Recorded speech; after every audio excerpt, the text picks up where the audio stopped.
अगर कोई आपको नीचा दिखाना चाहता है तो इसका मतलब है कि आप उससे पहले से ही ऊपर हो।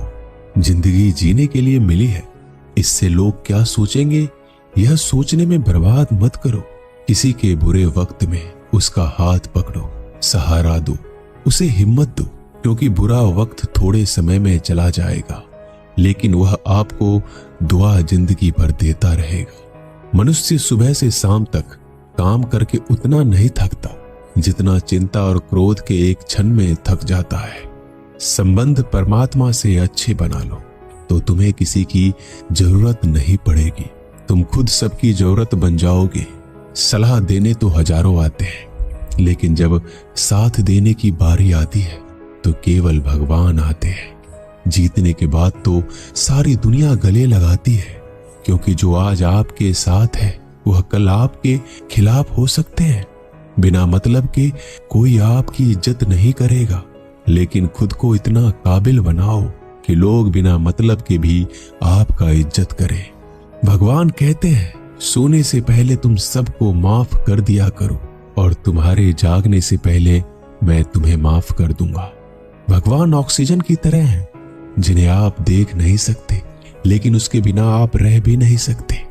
कोई और तुम्हारी मदद नहीं कर सकता, अपनी मदद स्वयं करो।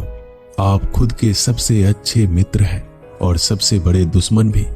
इंसान तब समझदार नहीं होता जब वह बड़ी बातें करने लगे, बल्कि समझदार तब होता है जब वो छोटी छोटी बातों को समझने लगे। आप किस समय सही थे इसे कोई याद नहीं रखता, लेकिन आप किस समय गलत थे ये सब याद रखते हैं।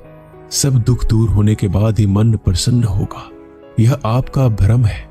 मन प्रसन्न रखो, सब दुख दूर हो जाएंगे, ये हकीकत है। किसी भी व्यक्ति की कोई भी बात बुरी लगे तो दो तरह से सोचो। यदि व्यक्ति महत्वपूर्ण है तो भूल जाओ और बात महत्वपूर्ण है तो व्यक्ति को भूल जाओ।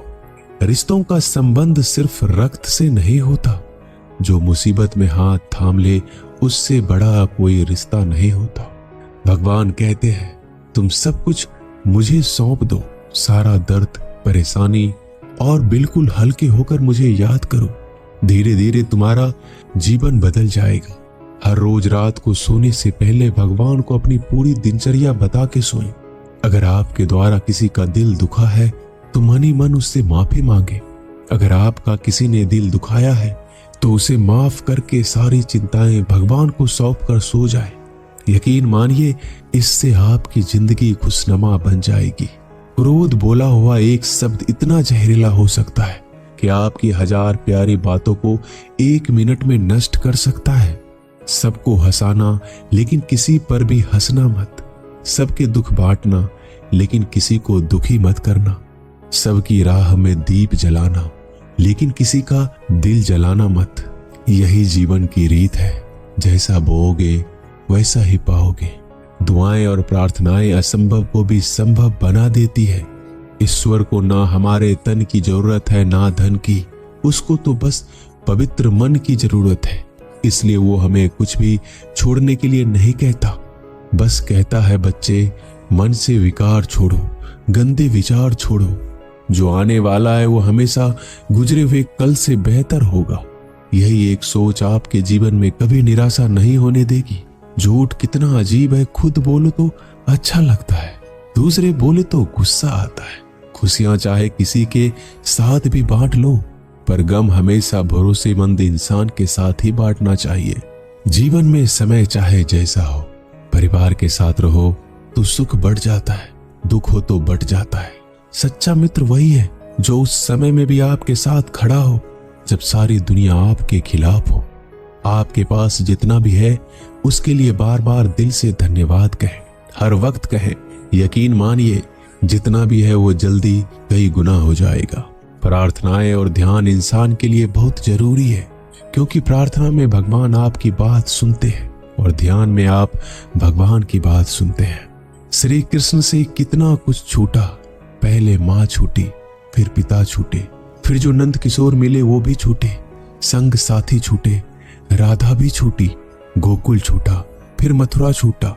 श्री कृष्ण से जीवन भर कुछ न कुछ छूटता ही रहा। नहीं छूटा तो वो था देवत्व, मुस्कान और सकारात्मकता। श्री कृष्ण दुखी नहीं, उत्सव के प्रतीक है।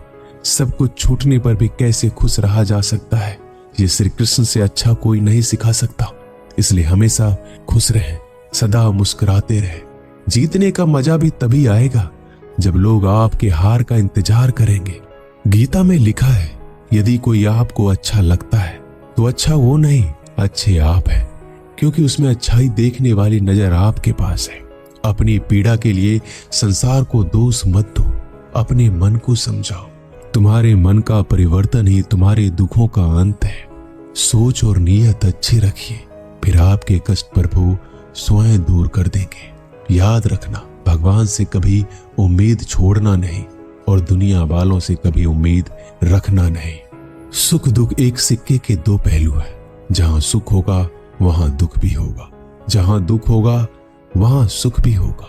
इसलिए सुख दुख के बारे में बिना सोचे निरंतर अपने लक्ष्य को प्राप्त करने के लिए प्रयास करते रहना चाहिए। एक बात हमेशा याद रखना, किसी के सामने गिड़गिड़ाने से ना मोहब्बत मिलती है ना इज्जत। इसलिए अपने स्वाभिमान को जिंदा रखो। कोई अगर आपकी किस्मत में होगा तो आपके पास खुद ही चलकर आएगा। दूसरों को हराने का मौका मत दो, बस खुद को आगे ले जाने की जिद पालो। कभी हार ना मानने की आदत ही एक दिन जीतने की आदत बन जाती है। सिर्फ दो चीजें मनुष्य के भाग्य का निर्माण करती है। पहला, स्वभाव। अगर आपके स्वभाव में अच्छाई, विनम्रता और गुण है तो आपका भाग्य चमकेगा। अगर आपका स्वभाव क्रोधी है, आलसी है, तो आपका भाग्य बिगड़ना अनिवार्य है। इसलिए अपने स्वभाव को मधुर और आकर्षित बनाइए। दूसरा, आपकी वाणी। बोलना तो आदमी 2.5 साल की उम्र में ही सीख जाता है, परंतु कब, कहां और कैसे बोलना है उसे यह जिंदगी भर भी नहीं समझ पाता। जिसे ये बोलना आ गया कि कब, कहां और कितना बोलना चाहिए, समझ लो उसे सफल होने के लिए कोई नहीं रोक सकता।